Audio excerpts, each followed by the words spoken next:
कक्षा 10 के मेरे प्यारे विद्यार्थियों, बहुत बहुत स्वागत है आप लोगों का आज के इस नए वीडियो में। प्यारे विद्यार्थियों, आइए हम बात करते हैं आपके हिंदी भाषा में। देखेंगे कक्षा 10 विषय हिंदी भाषा पाठ पद परिचय। प्यारे विद्यार्थियों, पद परिचय में हम बातें वचन की आज करने वाले हैं। इसके पहले की वीडियो में आपके साथ हमने जो स्त्रीलिंग और पुल्लिंग की बात किया, आपका लिंक पूरा हो गया है। आज की इस वीडियो में हम वचन की बात करेंगे। प्यारे विद्यार्थियों, हमने आपको प्रारंभ में ही बताया था कि पद परिचय पाठ के जो 8 प्रमुख बिंदु हैं जिन पर विचार करना अति आवश्यक है, उसी क्रम में आज हम लोग वचन पर चर्चा करेंगे और देखेंगे वचन क्या है। थोड़ा सा डिफर पाएंगे आप, जैसे लिंग में भी आपने डिफर पाया, अंतर पाया कि संस्कृत में 3 वचन लिंग थे, लेकिन यहाँ 2 लिंग, स्त्रीलिंग और पुल्लिंग। नपुंसक लिंग की बात हिंदी भाषा नहीं करता है। तो इसी तरह से वचन की बात देखेंगे। वहाँ एक वचन, द्विवचन और बहुवचन 3 वचन पाए जाते हैं संस्कृत में, लेकिन हिंदी में जो आपको पढ़ना है, हिंदी भाषा में वचन केवल और केवल 2 प्रकार के होते हैं। ऐसी बहुत सी महत्वपूर्ण चीज़ें, जैसे कुछ बातें, कुछ शब्द ऐसे हैं जो नित्य पुल्लिंग होते हैं, मतलब वो सदैव हमेशा एक वचन, नित्य एक वचन और नित्य बहुवचन। सदैव एक वचन, सदैव बहुवचन वाले शब्द कौन से हैं? इस तरह के बहुत सारे इंपॉर्टेंट बातें हम आपसे चर्चा करेंगे, शेयर करेंगे वीडियो में। आइए देखते हैं, प्रारंभ करते हैं। वचन का अर्थ, आप इसको अर्थ कह सकते हैं। आप क्या कह सकते हैं इसको? What is the meaning? अर्थ कह सकते हैं। परिभाषा की बात हम बाद में करेंगे। आप अर्थ देखिए कि वचन का अर्थ क्या है। वचन का अर्थ है संख्या। आप देखिए, मैंने लिखा हुआ है वचन का अर्थ है संख्या। तो अर्थ तो आपको आ गया, मीनिंग क्या है वचन की? संख्या है। तो संख्या आगे देखेंगे परिभाषा में क्या कह रहे हैं। डिफिनेशन में कहते हैं परिभाषा में, किसकी परिभाषा? वचन की परिभाषा। क्या कह रहे हैं कि शब्द के जिस रूप से उसके माने किसके? उस शब्द के एक अथवा अनेक होने का बोध या ज्ञान होता है, उसे वचन कहते हैं। प्यारे विद्यार्थियों, फिर से एक बार समझने की आप कोशिश करिए। यहाँ लिख सकते हैं, हम क्या लिख सकते हैं? परिभाषा लिख सकते हैं। ये आपको परिभाषा बताई जा रही है। किसकी परिभाषा? वचन की परिभाषा। क्या कहता है वचन की परिभाषा? कि शब्द के जिस रूप से उसके एक अथवा अनेक होने का, मतलब या तो उस शब्द से पता चलेगा कि वस्तु एक है, या उस शब्द से पता चलेगा कि वस्तु अनेक है। क्योंकि हिंदी भाषा में 2 ही वचन होते हैं, या तो एक होगा या तो अनेक होगा। यही बात डिफिनेशन में कह रहा है। प्यारे विद्यार्थियों, आप देखेंगे, कह रहे हैं कि शब्द के जिस रूप से उसके एक अथवा अनेक होने का बोध या ज्ञान होता है, उसे वचन कहते हैं। मतलब या तो एक होने का बोध होगा या तो अनेक होने का बोध होगा। अनेक होने का बोध हुआ तो बहुवचन, एक होने का बोध हुआ तो एक वचन। तो प्यारे विद्यार्थियों, इसी परिभाषा के आधार पर, according to definition, we have found 2 kinds of, हम यहाँ 2 भेद पाते हैं। किसके? वचन के भेद। आप देखिए ध्यान से, जब यहाँ एक अथवा अनेक होने की बात हो रही है, तो उसी के आधार पर यहाँ वचन के भेद हो गए। तो यहाँ कह रहे हैं कि वचन के भेद हिंदी व्याकरण या भाषा में वचन के अग्रलिखित या निम्नलिखित, केवल और केवल, मात्र, बहुत सारे शब्द हमने यूज किया है, 2 ही भी लगा हुआ है, 2 ही भेद होते हैं। फिर से एक बार देखेंगे इस डिफिनेशन को। बेटा प्यारे विद्यार्थियों, आप यहाँ सदैव एक वचन और सदैव बहुवचन पर ध्यान आपको अभी नहीं देना है। मैं आपको अभी उसके बारे में चर्चा करूंगा, बताऊंगा, तब आप देखिएगा। अभी आप ध्यान दीजिए केवल कहाँ पर? वचन के भेद पर। क्या कह रहा है वचन का भेद? कि हिंदी व्याकरण या भाषा में वचन के अग्रलिखित या निम्नलिखित, केवल, मात्र 2 ही भेद होते हैं। अब आप देखिए, मैंने यहाँ केवल शब्द यूज किया, मात्र यूज किया, ही यूज किया। इसका मतलब है कि बार बार आपको ये समझाने की कोशिश की जा रही है, बार बार समझाने का प्रयास किया जा रहा है कि ओनली 2 काइंड्स ऑफ, केवल 2 वचन हैं, 2 भेद हैं वचन के। कौन कौन से हैं? यहाँ एरो आया हुआ है, आप देख सकते हैं इस एरो से।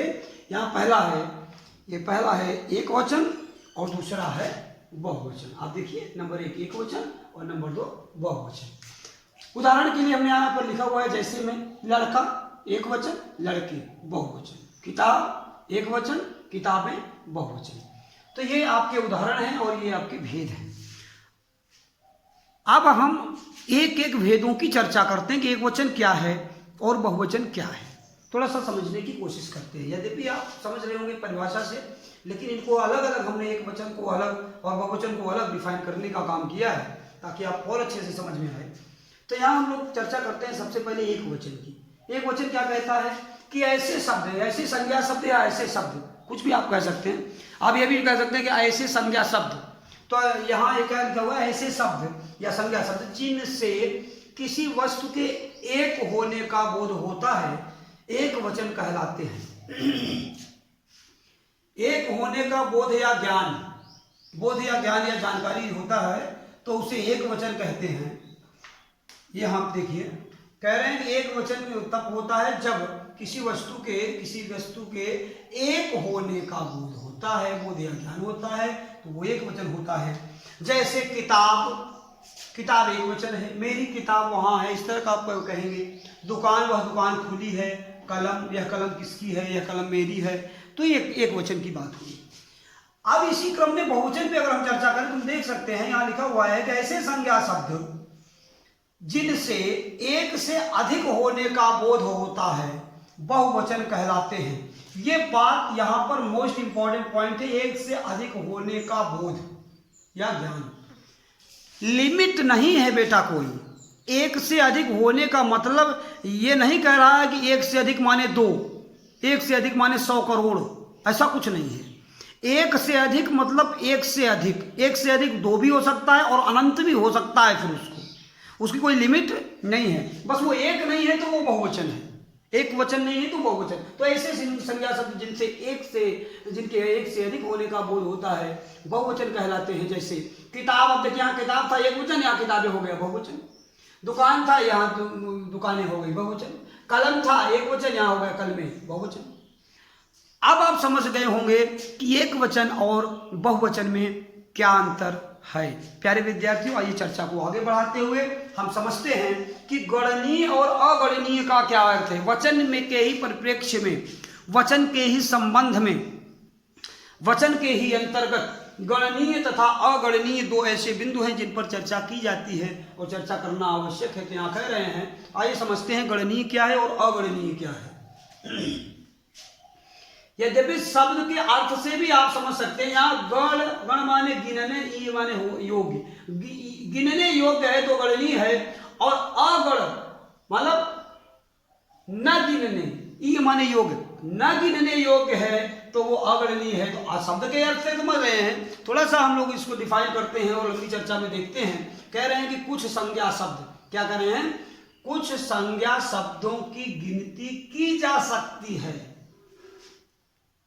कुछ संज्ञा शब्दों की गिनती की जा सकती, काउंटेबल नाउन की बात कर रहे हैं। कुछ संज्ञा शब्द गिन सकते हैं और कुछ की नहीं, मतलब कुछ की गिनती की जा सकती है, कुछ की गिनती नहीं की जा सकती है। अब इनको केवल मापा, अब जिनको नहीं गिन सकते, आप जिन संज्ञा, क्या कह रहे हैं, कुछ संज्ञा शब्दों की गिनती की जा सकती है। ठीक है, बड़ी अच्छी बात है। कुछ की नहीं हो सकती, तो कुछ की गिनती आप नहीं कर सकते तो क्या कर सकते हैं, तो कह रहे हैं कि इनको केवल मापा जा सकता है या तौला ही जा सकता है। कैसे, जिनको गिना नहीं जा सकता उनको मापा या तौला जा सकता है, यहां पर कह रहे हैं। अतः जिनकी गिनती की जा सकती है वे गणनीय संज्ञा शब्द और कहे जाते हैं, तथा जिनकी गिनती करना संभव नहीं है, इम्पॉसिबल है, वी कैन नॉट काउंट, वे अगणनीय संज्ञा शब्द कहे जाते हैं। जैसे अब गणनीय और अगणनीय की, अब फिर से एक बार समझिए, जिन संज्ञा शब्दों की गिनती की जा सकती है वे गणनीय संज्ञा शब्द हैं, और जिन संज्ञा शब्दों की गिनती नहीं की जा सकती है वे अगणनीय संज्ञा शब्द हैं। प्यारे विद्यार्थियों, उदाहरण के माध्यम से और अच्छे से समझते हैं। यहाँ करें एक तो कुछ गिन सकते हैं ना, 5 को भी गिन सकते हैं। लड़के 100-200 लड़के खड़े होंगे, आप गिन सकते हैं। कलम को भी गिन सकते हैं, 10-20 दर्जन कलम हो तब भी गिन सकते हैं। किताबों को भी गिन सकते हैं, किताब को भी गिन सकते हैं। अब हम देखते हैं कि क्या आटे को गिन सकते हैं क्या? आटे को गिन सकते हैं? नहीं गिन सकते ना। हाँ, तो इसको क्या कर सकते हैं, इसको तौल सकते हैं। तेल को गिनेंगे, गिनेंगे तेल को, नहीं गिन पाएंगे ना। हाँ, तो इसको क्या कर सकते हैं, इसको मापा जा सकता है लीटर से। बहुत माने कितना, और जब बहुत की कोई लिमिट नहीं है, बहुत का कोई कंफर्मेशन नहीं मिल रहा है, तो बहुत माने क्या समझेंगे हम लोग, बहुत ज़्यादा, बहुत कम, ज़्यादा, छोटा। अब कितना छोटा, अब कोई कहते कि 1 फीट का, 2 फीट का, जब ये स्टिक की बात करें तो कहेंगे कि लगभग 1.5 फीट की होगी या 2 फीट की स्टिक होगी। आपने कहा 2 फीट, तो समझ में आ गया। आप कह रहे हैं छोटा, बहुत छोटा, क्या कितना छोटा, गिन नहीं सकते ना, वी कैन नॉट काउंट, तो नहीं गिन सकते, तो ये अगणनीय। तो ये है अगणनीय संज्ञा शब्दों के उदाहरण, और ये है गणनीय संज्ञा शब्दों के उदाहरण। तो ये जो गणनीय है और ये अगणनीय है, आप इनका अंतर भी आप समझ गए। प्यारे विद्यार्थियों, चर्चा यहाँ तक आपकी हुई। अभी आपने देखा वचन की का अर्थ देखा, वचन की परिभाषा देखा, वचन के भेद देखा, अब यहाँ गणनीय और अगणनीय शब्दों को भी देखा। आइए थोड़ी सी चर्चा करते हैं प्यारे विद्यार्थियों। हिंदी व्याकरण में कुछ ऐसे शब्द हैं जो हमेशा एक वचन में होते हैं, और कुछ ऐसे शब्द हैं जो हमेशा बहुवचन में ही प्रयुक्त होते हैं। इन बातों को जानना आपके लिए अति आवश्यक है। मोस्ट इंपॉर्टेंट पॉइंट अगर इस वीडियो को कोई कहे तो अब मैं आपको समझाने चल रहा हूं। सदैव एक वचन माने हमेशा, कंटिन्यू, हमेशा जीवन में जहां भी आपको घटनाएं, जहां भी शब्द मिलेंगे, ये शब्द हमेशा के हमेशा हर समय एक वचन में प्रयुक्त किए जाते हैं। जैसे आपने कहा आकाश, आकाश बहुवचन नहीं होता है, नहीं हो सकता, ये एक वचन ही होता है। वर्षा, वर्षाएं हो रही है, कभी सुना क्या, वर्षा हो रही, मतलब वर्षा एक वचन है। पानी, पानी सदैव एक वचन में ही प्रयुक्त किया जा सकता है। अगणनीय है तब भी वो एक वचन में ही प्रयुक्त किया जाएगा। इसी तरह से झूठ, झूठ का पुलिंदा बांध दिया कह सकते हैं, लेकिन झूठों, बहुत सारे झूठे, तो झूठे व्यक्ति हो सकते हैं, लेकिन झूठ को बहुवचन नहीं कह सकते। झूठ हमेशा एक वचन होता है। कोई व्यक्ति बहुत झूठ बोलता है तो आप कहेंगे झूठ का पुलिंदा बांध दिया, हाँ, तो ऐसा आप कह सकते हैं। कि फिर क्या, घी, घी भी हमेशा और हमेशा एक वचन में होता है। जनता, आप वी आर यूजिंग वर्ड जनता, जनता शब्द हमने यूज किया किसी के लिए, भले पब्लिक है, जनता माने बहुत सारे लोग होंगे, लेकिन जनता शब्द पर्टिकुलर जो जनता शब्द है वो एक वचन ही होगा। सच, जैसे झूठ है एक वचन में, वैसे ही सच भी है। सहायता, आप बहुत सारी सहायता करिए, बहुत सारे लोगों की सहायता करिए, लेकिन सहायता शब्द जो है वो लोग अनेक हो सकते हैं, सहायता शब्द बहुवचन नहीं हो सकता। सहायता शब्द होता क्या है, एक वचन होता है मेरे प्यारे विद्यार्थियों। और देखते हैं राय, राय मशविरा, सजेशन, सलाह, ये सारे शब्द क्या हैं, एक वचन में प्रयुक्त होते हैं हमेशा। सदैव बहुवचन में प्रयुक्त होने वाले कुछ शब्द हैं, इनको भी प्यारे विद्यार्थियों आप देखिए आपके जीवन में, आपके जीवन में मतलब क्या, अध्ययन, विद्यालयी अध्ययन को अगर आप अपने जीवन में उतार ले रहे हैं तो ये होती है अध्ययन की सबसे बड़ी उपादेयता और उपयोगिता। और यही हम चाहते हैं कि आप जो पढ़िए वो अपने रेगुलर लाइफ में, हमेशा के जीवन में उसको समझते रहिए। तो हम लोग बात करें सदैव बहुवचन में बात करते हैं। समाचार, समाचार शब्द कभी भी एक वचन नहीं हो सकता, क्योंकि हिंदी में वचन दो ही तो हैं, या तो एक वचन या तो बहुवचन। तो समाचार शब्द जो है वो बहुवचन में प्रयुक्त होता है। हस्ताक्षर, आप एक ही हस्ताक्षर करिए, लेकिन हस्ताक्षर जो शब्द है, पर्टिकुलर जो शब्द है, सिग्नेचर शब्द है, वो हमेशा बहुवचन में होता है। दर्शन, दर्शन शब्द भी बहुवचन है। आंसू, आंसू शब्द भी बहुवचन है। प्राण, उसका प्राण निकल गया, कभी सुना क्या, उसके प्राण निकल गए, तो बहुवचन में प्राण प्रयुक्त होता है। लोग, लोग, अब देखिए जनता शब्द एक वचन है, लेकिन लोग शब्द क्या है, बहुवचन है। समाचार आप देखिए लिख दिया है। ओस, ओस, ओस की बूंदे, ओस हमेशा बहुवचन में। दाम, कीमत, प्राइस, ये भी हमेशा बहुवचन में प्रयुक्त होता है। तो मेरे प्यारे विद्यार्थियों, आशा करता हूं कि ये वीडियो आपको बहुत ही उपयोगी लगेगा, और वास्तव में है भी, आपके लाइफ के लिए भी उपयोगी है, आपके अध्ययन सामग्री के लिए उपयोगी है, आपके क्लास के लिए उपयोगी है, आपके परीक्षा के लिए उपयोगी है, आपके अध्ययन के लिए उपयोगी है। तो मेरे प्यारे विद्यार्थियों, पूरी की पूरी चर्चा के बाद आइए बात करते हैं बहुत ही इंपॉर्टेंट चीज जो है आपका गृह कार्य। पहला है गृह कार्य कि वचन का अर्थ तथा परिभाषा उदाहरण सहित लिखकर याद करें। वचन का अर्थ तथा परिभाषा उदाहरण सहित लिखकर याद करें। एक वचन तथा बहुवचन को परिभाषा एवं उदाहरण सहित स्पष्ट कीजिए। एक वचन तथा बहुवचन को परिभाषा एवं उदाहरण सहित स्पष्ट कीजिए। कहीं आपको बाहर जाने की, खोजने की जरूरत नहीं है, उत्तर आपके पास है, आपके बोर्ड पे है। इसका पीडीएफ भी आपको उपलब्ध होगा किताब के पीडीएफ के साथ। तो मेरे प्यारे विद्यार्थियों, तीसरे गृह कार्य की बात करते हैं। कह रहे हैं कि उपलब्ध पाठ्य सामग्री को अपनी कॉपी में लिखकर याद करें। My dear student, each and every point are important.